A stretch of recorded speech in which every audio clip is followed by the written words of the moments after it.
I saw the title and I said, I have to read that book. There's no other choice. I don't have an option. The book picked me. I didn't pick the book.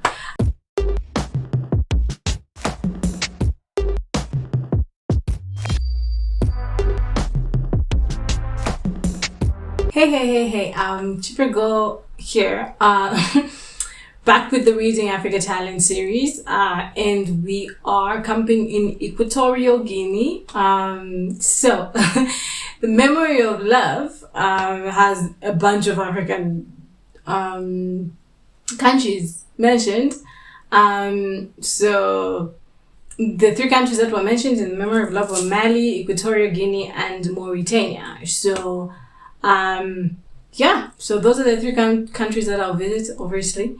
So we are camping in Equatorial Guinea for the Reading Africa Challenge series this time.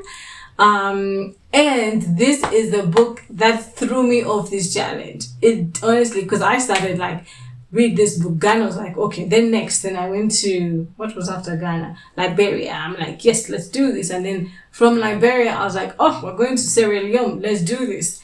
From Sierra Leone, we came to Equatorial Guinea, and then it just, it went quiet after that. Well, I'm still reading, obviously, but mainly because the book was just, we can get into that later. For now, recommendations for Equatorial Guinea books that you could read. We start with nonfiction. Nonfiction is Africans in Europe. This one is by Michael Ugarto. This was a non-fiction one that was like, okay, maybe this one, for those that don't want to read fiction, this one, good pick. It had some pretty interesting reviews and good reviews. The other one is Shadows of Your Black Memory by Donata Ndongo. I hope I'm saying that correctly. This was the one that, because with all these books, there's always two that are competing. This was the one that was competing with the one that I ended up reading. And then we have Obi's Nightmare.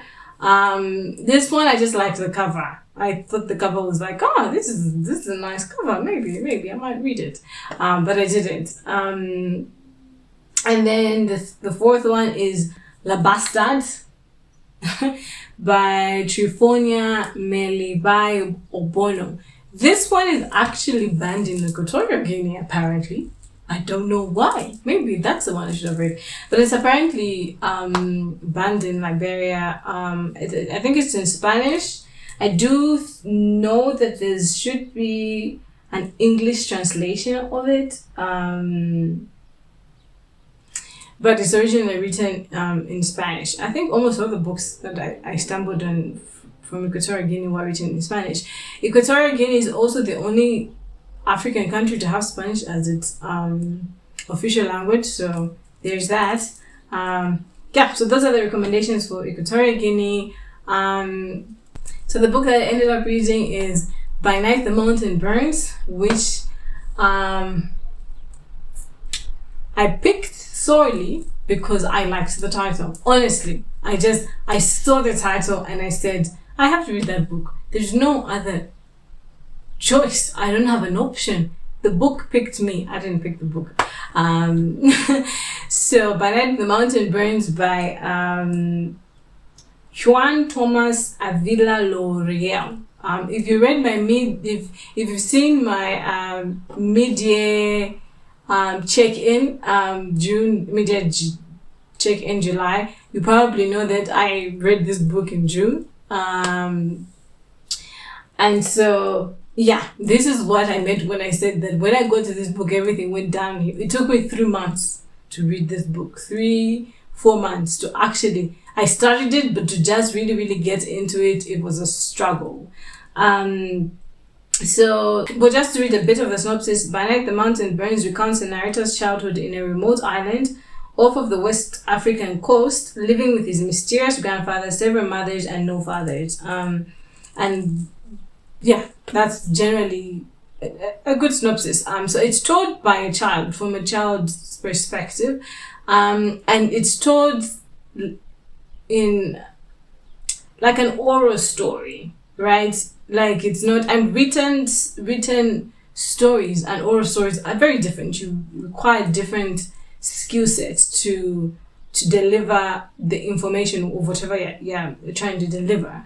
But this was like literally written like the way this person was talking. It's a translation, so maybe there's also that barrier issue that you sort of have to think through. But basically it's the story of this little child who was raised on this island. And he just recounts his childhood, how he saw adults, island, things that were happening.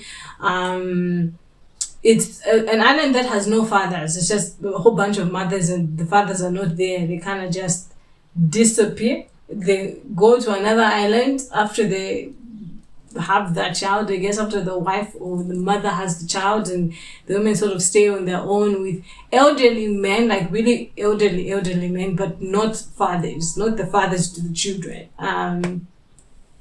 That needs to be explored a little. It was a bit vague on that one, but yeah, the island just has mothers, and the kids are being raised by these mothers, and so this kid just tells his story, what he saw, what was happening. The island is then ravaged by some outbreak of cholera. There's a fire that just burns the place, and that's where the name comes from. There are a bunch of mountains. It's ravaged by a certain fire that sort of breaks out.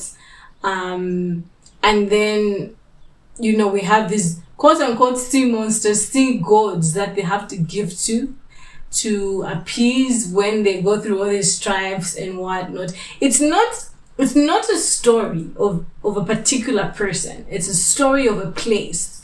So it's really difficult to focus on one thing, because even though the child is obviously telling the story, he's telling the story of the island. Not something that happened to him or happened to somebody.